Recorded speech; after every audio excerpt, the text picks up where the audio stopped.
Hi all, welcome back to what is the final video so far of this series. We will be doing more of these, of course, because they're so important to dive deep into the topics of nutrition for exercise, health and well-being. I want you to see this shorter video as one that we can refer back to a little bit more often. I'm not really going to go deep in anything. What I'm going to try and do is give you some really simple, effective tips to support your clients much better when it comes to nutrition. And I think starting off with my first tip ultimately would be to educate and not prescribe. You can really fall short by telling an athlete or a client what they should be doing in that specific moment with their nutrition, as opposed to trying to support them with as best the knowledge that you have available. I think it's so important that, especially in the industry that we're in the minefield that nutrition is, we're not prescribing nutrition. What we're trying to do is support our individual client to make the right choices and build healthy habits with nutrition.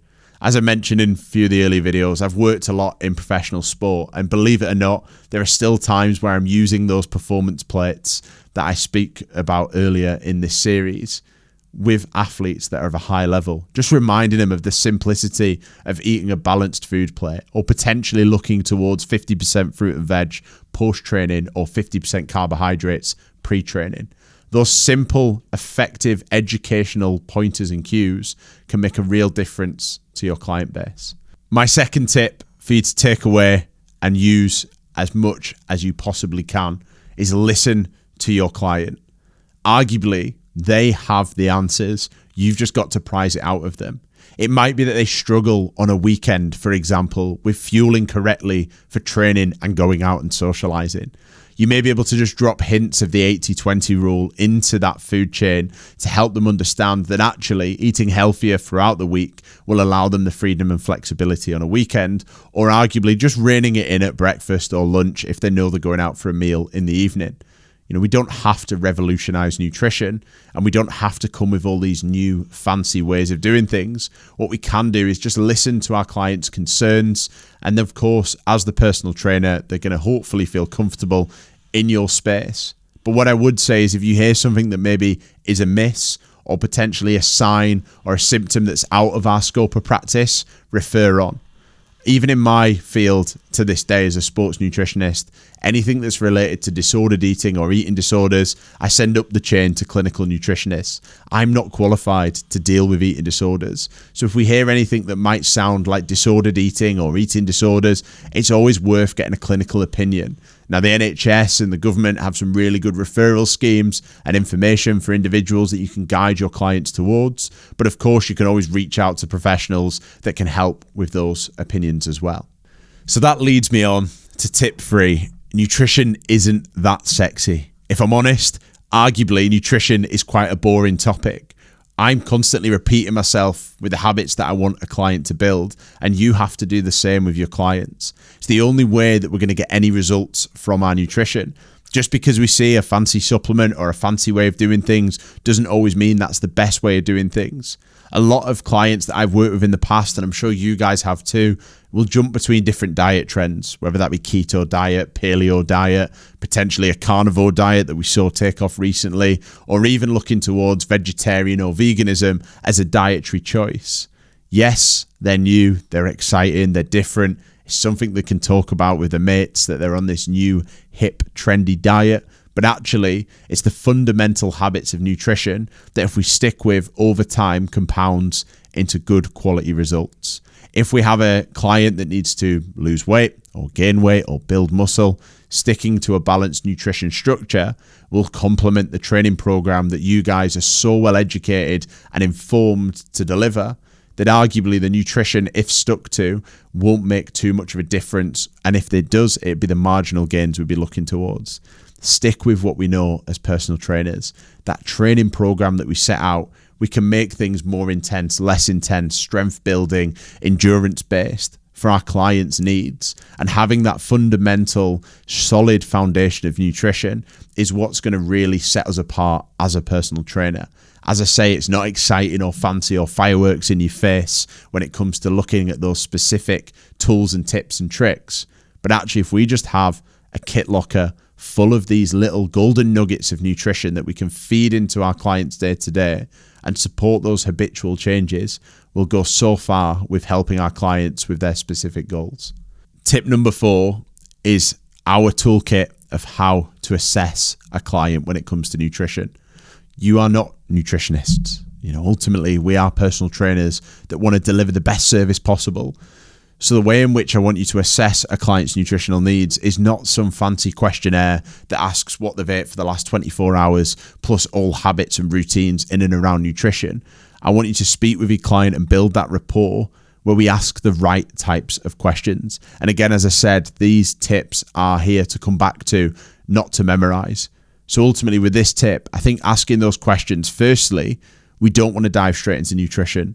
As a nutritionist and a personal trainer, I'd want you to understand their sleep routine and patterns, because that is going to be the biggest determinant of whether they adhere to training and nutrition. How well are they sleeping? Do they struggle with their sleep? Is there any tips you can give them, such as a cold, dark, gadget-free room, or potentially providing them a resource on sleeping better and good sleep hygiene? That's the first step I want you to understand. Then again, before we even get to nutrition, understand their hydration. Now, the easiest way to suss this out is how often do they reach for a bottle of water in a training session without you actually telling them they need to grab a drink? Are they hardwired into hydration? If they're not, then that might be a habit and a goal that you set for your client. Trying to get them to understand that hydration is a fundamental factor to all aspects of training, activity and well-being, making sure they're hitting that minimum of 1.5 to 2 litres a day and then adjusting on urine colour. And then I think finally we get to the nutrition part. Now this is where we have to tread carefully and that we don't begin prescribing for the sake of just trying to provide more value. I understand personal trainers want to give as much value as possible, but it's so important we try and look towards where we can add those small habits and golden nuggets. Understand routine. Do they have breakfast currently? Do they not? Is lunch a staple within the day? And what does lunch look like? Do they have food pre-gym or post-gym when it comes to an evening training session? Do they get up in the morning and train fasted? Start to understand their habits and their routines, and then start to implement some of those healthy nutritional tips that we've gone through in the last 4 videos, where we can really start to build some additional value for our client without over prescribing nutrition. So tip number 5, the final tip of this series, is some of the barred words that I'd recommend we abolish from the gym floor. Number 1 is calories. I never think we should speak to our clients about calories. At the end of the day, calories burnt, we know, are very inaccurate and they differ day to day. We could take something like an Apple Watch, a Garmin, a Chorus and a Whoop, and we could all wear that across the singular day that we use it, and we'll get different outputs and outcomes, which then makes it impossible to actually track a specific calorie number to every single day. So avoiding this word on the gym floor when speaking to clients is so important. Now I have to give you a bit of another word to use. Speak of it as energy. Are we putting enough energy in the body? Are we burning enough energy in the day? Are we balancing our energy? Do we have the energy available to complete the session? These are the kind of buzzwords I want us to use with our clients. Talk about energy over calories, because that arguably is going to be a much better approach to our ability to convince and support our clients with nutritional habits. My second barred words has to be diet. I hate the word diet because the word diet suggests that it's a short-term fix for a long-term problem. Speak about nutritional habits or a nutritional intervention structure, whatever other words we want to use, and it sounds a little bit better. A lot of PTs, if not every PT, talks about being on a diet, whether that's a cut or a bulk or a shred or a fast or whatever it might be. I want us to take the word diet out of our vocabulary and change it with something around something like a nutrition support or nutrition structure, or as we've gone on about so much in these videos, a nutrition habit could be a word we look to use. And then finally, the final word I'd look to ban, and I know we did a full episode on it, is actually the word supplements. Don't talk about supplements as a plural. What I want us to do is speak about the individual supplement that we're referring to.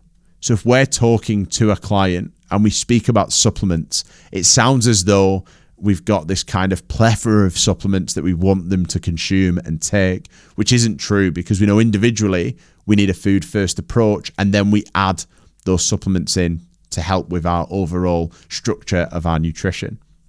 So speak of the individual supplements: caffeine if we're referring to caffeine, protein, shakes or bars if we're referring to protein. Don't just refer to it as protein supplements, because that could misconstrue with protein-based foods. And I've had this in the past where people genuinely believe that protein is just found in protein bars and shakes, not chicken breast and meats and fish and eggs. Similarly, caffeine is just found in caffeine gum and caffeine powders. It's not found within coffee or naturally found compounds of I suppose, in dark chocolate, etc. So when we speak of supplements, try to avoid the word and actually address the supplement directly. And that way we're not risking or blurring any lines.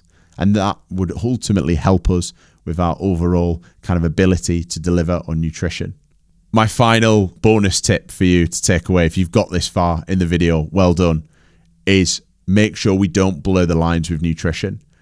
You have good knowledge of nutrition, but don't try and over-exceed on our nutritional knowledge, because arguably what we don't want to do is be sending out myths and false facts to our clients that then spread within the gym community. I promise you, go away and say that we haven't got the knowledge or the understanding, but you're going to go and learn it. The amount of times as a performance nutritionist, somebody expects me to have the answers to everything, and I will quite comfortably say, I don't know, but I'll find out for you. And that then builds so much trust and a good relationship with your client that you aren't just a fountain of knowledge. Maybe you are when it comes to training, but when it comes to nutrition, you want to make sure that you're not spreading any misinformation. So actually looking towards the research and what's being said in and around online, maybe even dropping a message to myself or another nutrition expert just to get the basic fundamentals so you can go back to the client with that. I think it builds such rapport with a client because you're willing to go out of your way in your spare time to find out more about this specific topic, to come back specifically to them, to give them that information. Like, what a really great trust building activity to do with your client and build that ultimate rapport that we're looking for longevity of our clients. So the ability, as my bonus tip, is to take away that ability to say, I don't know, but I will find out, is my final bonus tip. Again, I just want to say a huge thank you for jumping on these videos, having a look through them. This might be the 4th, 5th time you've watched these. Maybe you've sent this to a client and a client's watching this, which I'm more than happy to happen as well. But I'm sure we'll be doing a lot more of these. So stay tuned on the Your PT Hub, and I look forward to seeing you in the next mini series that we do.